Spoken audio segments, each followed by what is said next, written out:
안녕하세요, 둥지TV 신박사입니다. 한국인들에게 이민의 기회가 온다면 다른 나라로 가고 싶습니까? 라고 질문을 했을 때 무려 70% 이상이 이민을 가고 싶다고 대답했습니다. 이때 선호하는 나라가 어디인지를 물어봤을 때 캐나다는 항상 손에 꼽는 높은 선호도를 보이는 나라 중 하나이죠. 왜 캐나다인가? 설문조사 결과에 따른 그 이유들을 살펴보자면 첫 번째로는 캐나다 선진국의 복지 혜택으로 안락한 삶을 살 수 있을 것 같다. 그리고 두 번째는 자녀의 교육 환경이 훨씬 더 좋을 것 같다. 마지막으로는 회사의 업무와 나의 생활의 밸런스 조절이 자유로워 보다 여유로운 삶을 살 수 있을 것 같다 등으로 확인할 수 있었는데요. 그러면 캐나다에 이민을 오기만 하면 정말 모두가 행복하게 꿈꾸던 삶을 살 수 있을까요? 편안하게 지낼 수 있는 그런 행복한 삶이 보장되는 것일까요? 결론부터 말씀드리자면 모두에게 성공적인 이민 생활이 보장되는 것은 아닌 것 같습니다. 어렵게 영주권을 취득했음에도 불구하고 왜 역이민을 택하는 사람들이 늘어날까요? 오늘 주제는 바로 캐나다 이민을 포기하고 돌아가는 사람들입니다. 첫 번째로 캐나다에 너무 많은 기대를 하고 오는 사람들입니다. 실제로 캐나다는 복지 국가로 무상 의료 서비스, 자녀의 무상 교육, 연금과 복지 제도가 굉장히 잘 되어 있는 나라예요. 이런 이유로 많은 분들이 캐나다로 이민을 선택하시곤 하는데요. 사실 이 무료라는 단어는 허와 실이 존재합니다. 한 가지 의료 혜택으로만 한국과 비교를 해본다면 한국은 의료보험 카드 제도가 굉장히 잘 되어 있어서 거의 웬만한 진료는 보험 혜택을 받아 저렴하게 의료 서비스를 받을 수 있고 원하는 병원에 예약만 하면 바로 의사 선생님을 만나고 진료를 받을 수 있잖아요. 캐나다는 조금 다릅니다. 캐나다는 각 주마다 무상 의료 복지 혜택이 제공되는 반면에 다소 복잡한 절차를 거쳐야 의사 선생님을 만날 수 있는데요.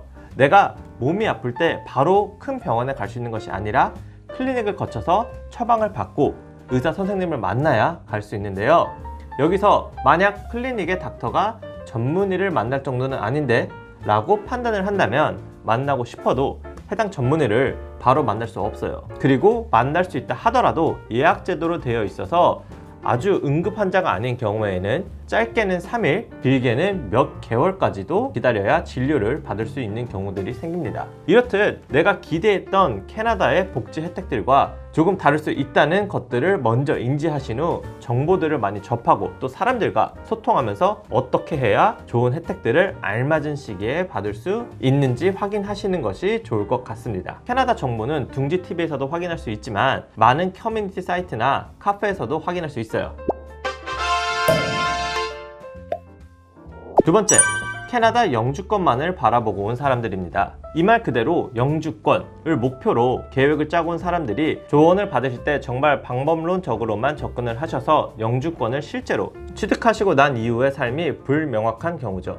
예를 한번 들어보면 나의 진로와 계획과는 상관없이 영주권만 취득한 후에 돈을 많이 벌 수 있는 학과를 졸업하면 취업도 잘 되고 잘 살 수 있지 않을까 라는 생각으로 먼저 영주권을 취득한 후 학교 갈 계획을 세우지만 막상 영주권을 받고 학교 입학을 하고 공부를 해보니까 생각하는 것과는 달리 적성도 안 맞고 영어도 너무 어렵고 하여 중도 포기하는 경우들을 봤습니다. 그러다 보니 본인이 생각한 삶과 달라져 회의감으로 돌아가는 경우도 있더라고요. 영주권만 받으면 캐나다에서 생활이 모두 풀리는 것은 아닙니다. 그렇기에 더욱더 내가 좋아하는 것들과 하고 싶은 것들을 잘 찾아서 계획을 세우는 것이 중요합니다. 영주권을 받은 이후에 나는 어떻게 해서 어떤 직업을 가질 것이다, 또 어떤 삶을 살 것이다, 구체적으로 나의 인생을 만들어 가셔야 합니다.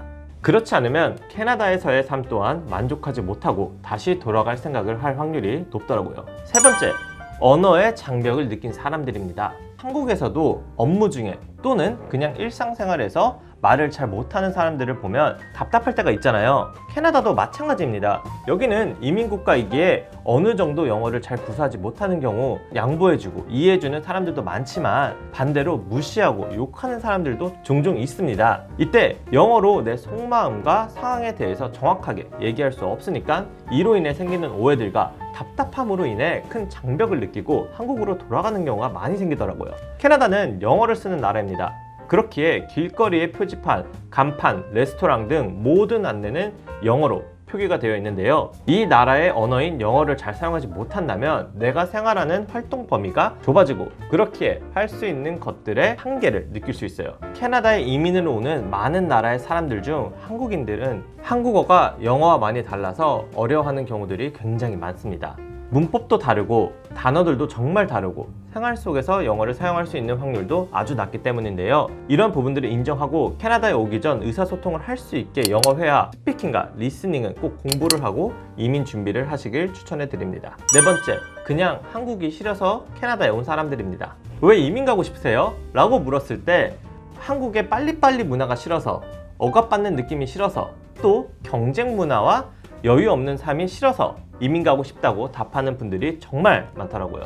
그래서 캐나다에 오기만 한다면 이런 한국과 달리 정말 여유롭고 행복한 삶을 살 수 있을 것이라는 환상을 갖고 오셨다가 현실에 부딪혀서 다시 역이민을 생각하는 사람들이 많이 있습니다. 한 가지 말씀드리고 싶은 것은 캐나다도 정말 똑같이 사람 사는 곳입니다. 이곳에서도 경쟁 문화가 있고 지속되는 취업난으로 인한 고스펙을 열망하는 문화도 분명 있습니다. 그리고 만약 한국에서 이제 막 오셨다면 한국 학력과 경험밖에 없으니 캐나다 회사에서 더 인정해주지 않는 경우가 많죠. 그렇기 때문에 처음부터 다시 시작한다는 마음으로 이민을 준비하시기를 말씀드리고 싶고, 완벽한 적응을 위해서는 처음 2-3년간은 정말 한국에서보다 더 많은 노력이 필요할 수도 있을 것 같습니다. 그만큼 각오와 열정을 갖고 이민을 도전하시면 좋은 결과가 있지 않을까 싶습니다.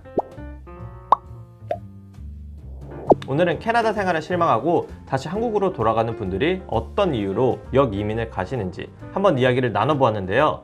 캐나다 이민을 생각한다면 그만큼 체계적인 계획과 정보를 바탕으로 정말 열심히 노력하셔야 나만의 삶을 찾을 수 있습니다. 그리고 그 속에서의 캐나다의 복지와 혜택들을 느끼면서 생활하면 더욱 만족도 높은 이민 생활을 누릴 수 있을 것 같네요. 제가 오늘 드린 이야기가 100% 모두에게 적용되지는 않을 수 있습니다만 이민을 계획하시는 분들에게 조금이나마 도움이 되셨으면 좋겠습니다. 궁금하신 부분 있으면 댓글로 문의 주시고 구독과 좋아요 꼭 잊지 마세요. 지금까지 신법사였습니다.